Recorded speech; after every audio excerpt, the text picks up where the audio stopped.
I never liked that little thing, you know. It's always kind of weird. But yeah, okay. Well, thank you for joining me today. I always get on these and I always think, oh, I should plan and I should talk about this and that, but then I always just have a nice conversation. So I was hoping we could just start with talking about how your experience with us has been so far. Yeah, no, it's been wonderful. It's taken a lot of stress and pressure off of me in the marketing. Like, obviously, I still have my five kind of offers that I standardly do out in the community. Although I haven't had to be like, oh, what's next? What do I have to do next to market and get people in? Um, yeah, that is huge, right? I'm not pulling out my teeth of find people, find people. Let's see. Your guarantee went through on the first month, which was great. I think you guys brought me in over 55 clients my first month. Love it. Love hearing that. I haven't looked at it. Admittedly, I probably should have, but that sounds about right to me. No, you're good. You're good. And then this month, I'm a little concerned just because I lost two full-time therapists. Yeah, Although I did have Tracy and Phil's book still available, and I know bookings have still been coming in, and they have been fully booked so far this month, which makes my employees happy. And totally. and I also love working with you guys too, because knowing going forward as I'm looking to hire more people that I'm not worried about them getting clients on their table. So, I mean, it's that's just wonderful. You Yeah, guys have totally. been I love really, hearing that. yeah, you've been really attentive on all my messages and my entrepreneurial brain. Sometimes I have like five or six thoughts come in at one time, and then I'm just blowing Beth up with like five things at once. And she always kind of handles them all, in a timely manner. So that's been really great. And I'm like, sorry not to brain dump on you guys, but that's just how my brain goes. For sure. That's the life of the business owner, right? Like if we didn't love that, we're in the wrong business because we love when people are always thinking about their businesses, right? Like that's how you make it great and that's how you make it successful. So it's awesome when I see those because I still get all the notifications on my phone too, right? And so when I see it and I see you and Beth talking and stuff, I'm like, yes, let's go, let's build. Yeah, well, and I think it's important to be in communication with you guys too. And it always seems like if I think of something like with the credit cards, and then you guys will give me, as in like getting a credit card for the booking, and then you'll give me data on why, you choose not to do that. So then it's like educating too. And I love that. So, and I know with also being an entrepreneur, I have to have an open brain because the more I'm stuck in a box and thinking that it has to be this way, it's like, no, this is why I hired you, is to, brand out of that. Right. I love that. I love that. So when you're going to hire, how has this confidence that you're going to be able to fill their schedules, how has that impacted like your job postings and your interviews and stuff like that? Yeah, I mean, it's not like I'm totally confident to where I'm guaranteeing people a certain amount, but I'm feel very confident of saying, "Oh no, I have people for you. Like we will build your schedule quickly." Whereas 2 months ago, before I had you guys, I would always tell them, it takes 6 months to a year to build your schedule, and also that rebooking thing you sent me is great. Nice. Nice. Happy you like that. Yeah. So I don't know if you guys can help me with an ad on hiring. Like I have an Indeed ad out. It's pretty generic. Yeah. Um, I actually, the counterpart to the rebooking playbook is the hiring playbook, and I'll send that to you right after this call. I have that'd it, be the great. platforms, one of the things that's interesting is that platforms like Indeed, ZipRecruiter, these platforms are changing all the time. And so I've had to update it many, many times. Like the rebookings, the consumer doesn't change as fast as Indeed changes their platform, right? So rebookings is a little bit easier to have one document. And it's like, this is what we've seen in successful markets.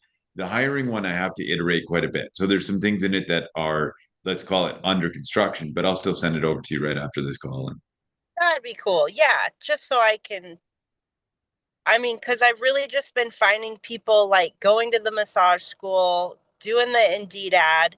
And I hate to say this, but every employee I've got off of Indeed has kind of been shit.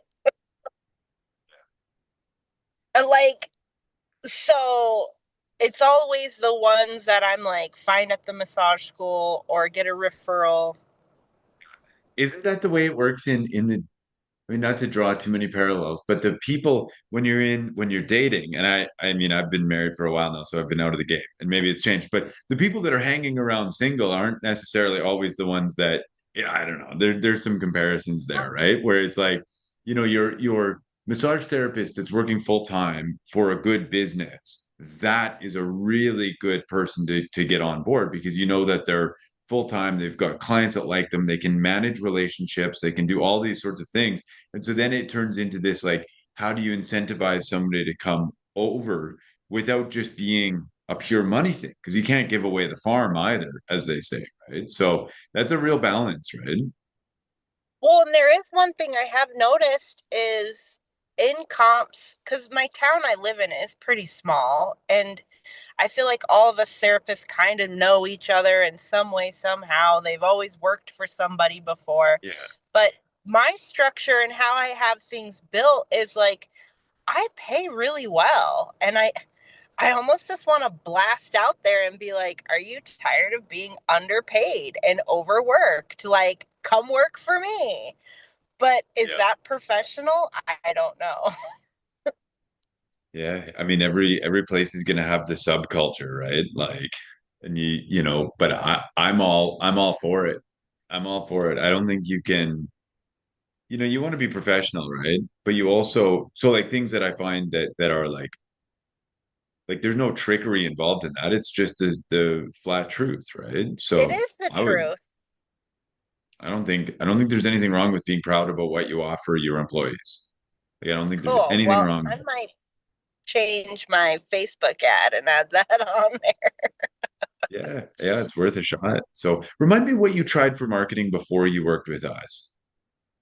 I was just doing it on my own, and then I'm in contract with downtown Rapid City, Hotel Alex Johnson. I signed up for this digital concierge thing. I'm like in a 2-year contract with them, and I've maybe got like, honestly, I don't even know how many clients I've gotten from them. Not many. It's just a commercial that runs on a loop at their like kiosk thing. So I did get a commercial out of it. Um,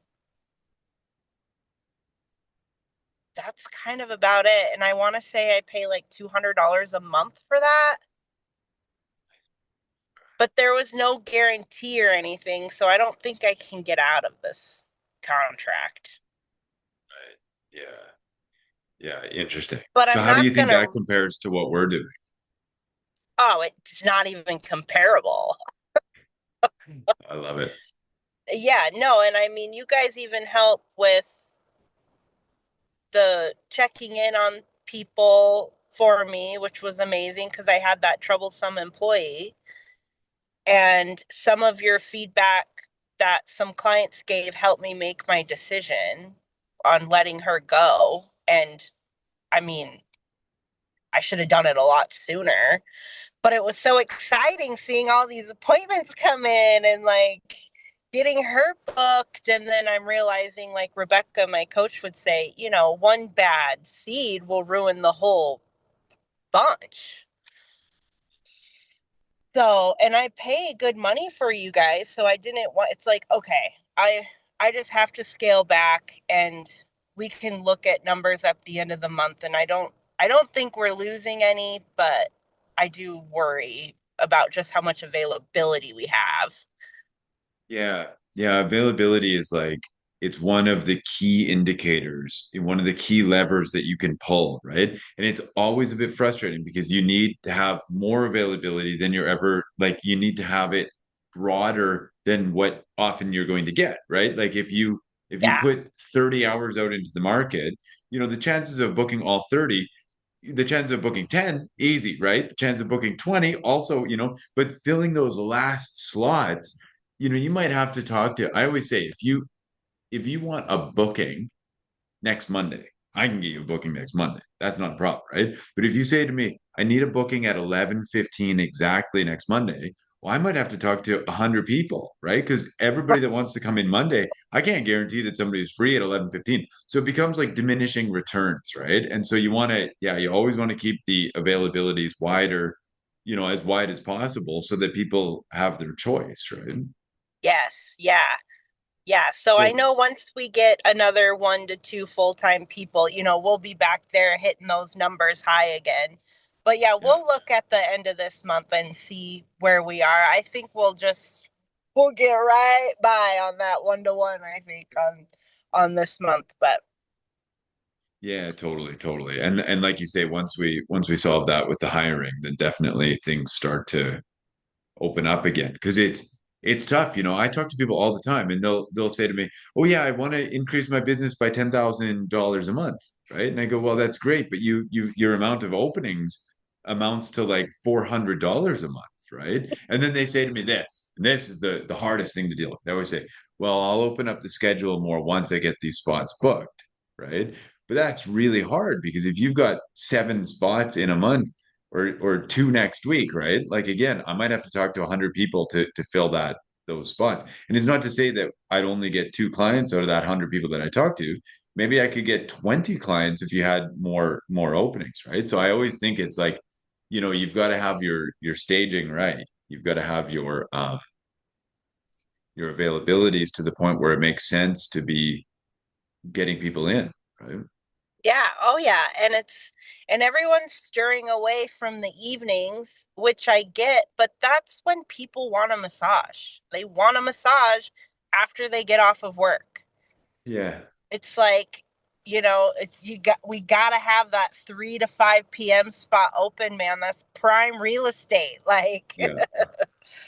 Yeah, definitely. That's why I think more and more people are looking at massage. I talk to a lot of people where they start working when their spouse gets home, right? And so like, spouse gets home from work at 4, they start their first appointment at 4:30 or something like that. So then you can do the tag team with your kids because it truly is, if you're going to work 4 hours in the evening, you can make a great amount of money doing 4 evening hours in massage as opposed to doing four evening hours working like retail or something like that. It's so much better and it's a dignified job where you get to help people and so it is a great career for sure. So what what would you say to somebody who's struggling with their marketing right now? Like what suggestions would you have for them? offers, have as many offers as you can out there. I mean, if you're struggling, you're not being seen. Right. So, and all the different platforms, right? Like the Facebook, the Instagram, you got to be seen and by word of mouth communicating with your current clients that you have saying, "Hey, we have openings. We have more therapists. We're growing. Send people to us. We have a referral program and honor that for thanking them for sending people." That's always huge in this industry. And a mindset too, like being really just positive and visualizing your schedule full. And I always tell people when you're first starting, like what we were just saying, like you have to have a wide range of open slots. But then once you build your clientele, then you zone in your hours and you only fit people into the hours you have. But you have to be flexible in your first year out there. You just have to be. Yeah, that's interesting. I think that some people have maybe misaligned expectations on what the first year can be. But you're in, what do they call it when you're a bodybuilder? You do bulking and toning, right? Like you're in bulking season in your first year. You can tone down later, right? But you got to bulk before you can tone. Not that I know anything about lifting weights. That's I was like, oh, Philip, are you a weightlifter? no, no.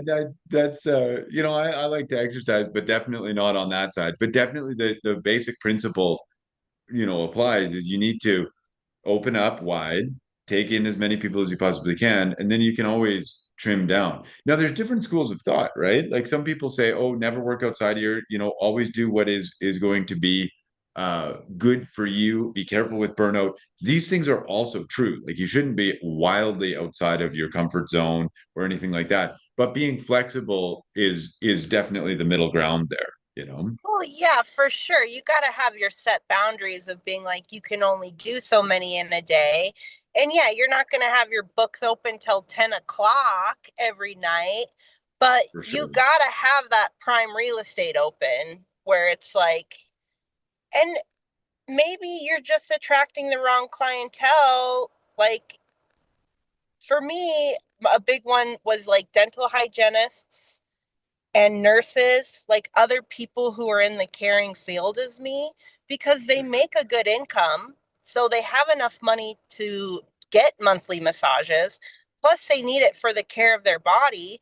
And Totally. most of these nurses and them, they would have days off in the week. Like they Yeah. wouldn't just work a 9 to 5. Yeah. But so then it's like, zoning in on those target markets too, and of like being what really fits within your business. But then there's also nurses that are like, I can only do evenings. Totally. And then they pay really well, and then they tip really well, and they actually like receive massage well. So then to me, those evenings working on these nurses are worth it. Then, or like teachers, they For can sure. only do massages on weekends and evenings. And teachers love massages. Right, right. Yeah, I'd see, and that's where Rebecca does, like the practice champions is a beautiful, beautiful concept, right? Because you can go out, find your people and then find people with influence that can send you more of your people, right? That's a lovely concept. We think very highly of that. So I know you've got things to do, so I don't want to take your whole afternoon, but just in general, would you recommend spamarketing.com? Absolutely. And so if there was somebody that was on the fence and they're just considering spamarketing.com, what would you say to them? I would say take the leap because the return is worth it. And Awesome. the stress relief of is worth it because that's the biggest thing is give me the people. And it's like I know from other people in the group that I'm in with Rebecca, and some of them are complaining about, oh, shady people or whatever. And it's like it's just the same. And this is what I told them. I said it's just the same as if you are doing your own marketing. You're still gonna get some shady people. Like no matter what, there's gonna be one or two. You have to find your people. You don't have clients yet, so you have to wean through them. Like it's just part of the process. So I'm like, instead of focusing on these bad people or your not ideal client, focus on who your ideal client is. And then that's what you put out. Totally. And that's why we instituted, and I'm sure you've been sent it, but the client journal where you can send feedback to us, or maybe you're just sending it to Beth. But either way, we like Yeah. feedback about the clients, right? Like our big thing is that, on our end, we see numbers and we see people's names, right? Now, obviously, we're looking for red flags and stuff like that with our team of booking agents. That's obvious, right? But some people don't exhibit red flags, and we don't always have the same red flags as everybody out there. There's obvious red flags like the dude's looking for girlfriends, right? That's Yeah. these ones, we're going to weed those out. If we see any sign of that, we weed those out. There's people that seem like they're impossible to please. That's something that we see a lot of, right? There's very demanding people. We weed those ones out with the booking agents. But once we bring you somebody, it's hard to tell, did you love this person? Did you treat this person, but you don't want to see necessarily more like that? So that's why we always ask for feedback. We're big on that because we can feed that back into the ads, right? But we don't know. It's sort of like being a matchmaker. Like we're sending you out to spend an hour with somebody. It's hard to tell. Some people will come back and say, "Oh, this client was a perfect fit for me. This I want more like this." And I say, "Why were they a perfect fit?" "Oh, well, they have the same kind of dog that I have." And we talked about that the whole time. And it's like, it's That's very hard for me to guess what's going on, right? But then we go, okay, well, maybe we use a picture of your dog in front of the spa one day, right? Like if that's a natural affinity, then we can do things like that, right? So I get I cool. get pretty excited when I get feedback, whether it's positive or negative, because the more we get, the more we can drill in on those people that are a good fit. But like you say, it's the market, and the market's the market, right? So, you're going to get some people in the market that are great and wonderful and beautiful, and you're also going to get some people that you hope not to see again. And that's just, I You think just that's don't rebook them. Like, yeah, yeah. bye. Bye, have a nice life. But that's business, right? And like there's no business that doesn't have that. So it's always a bit of a balance. And we always try to take that feedback seriously and get right into it. Yeah, yeah. I'll try to get better on using that journal more. Yeah, definitely. I just kind of take it as, I mean, I live in a tourist town, so we get a lot of people who see our ad that are from out of town. But still, Right. it's like, to me, I'm like, you know what? It's fine. It's a small percentage. Like, I had a body on my staff's table. Like, to me, that's what I need right now. Yeah, totally. Totally. I love that. No, if you have Oh, 30 seconds more, let's yeah. give let's give Rebecca a little plug here because I know we think very highly of Rebecca. We think that her program is great. She knows what she's talking about. That's like, there's a lot of people in the there's a lot of people that go into something like coaching and actually don't know what they're talking about, right? And so I just want to take a second and acknowledge Rebecca for the work that she's done for the people that she's helped because we have heard from them for now several years, people that have been through a program and been successful, and it's just awesome. Honestly, it's just awesome. Oh, yeah. I get choked up about that because Rebecca's literally changed my life.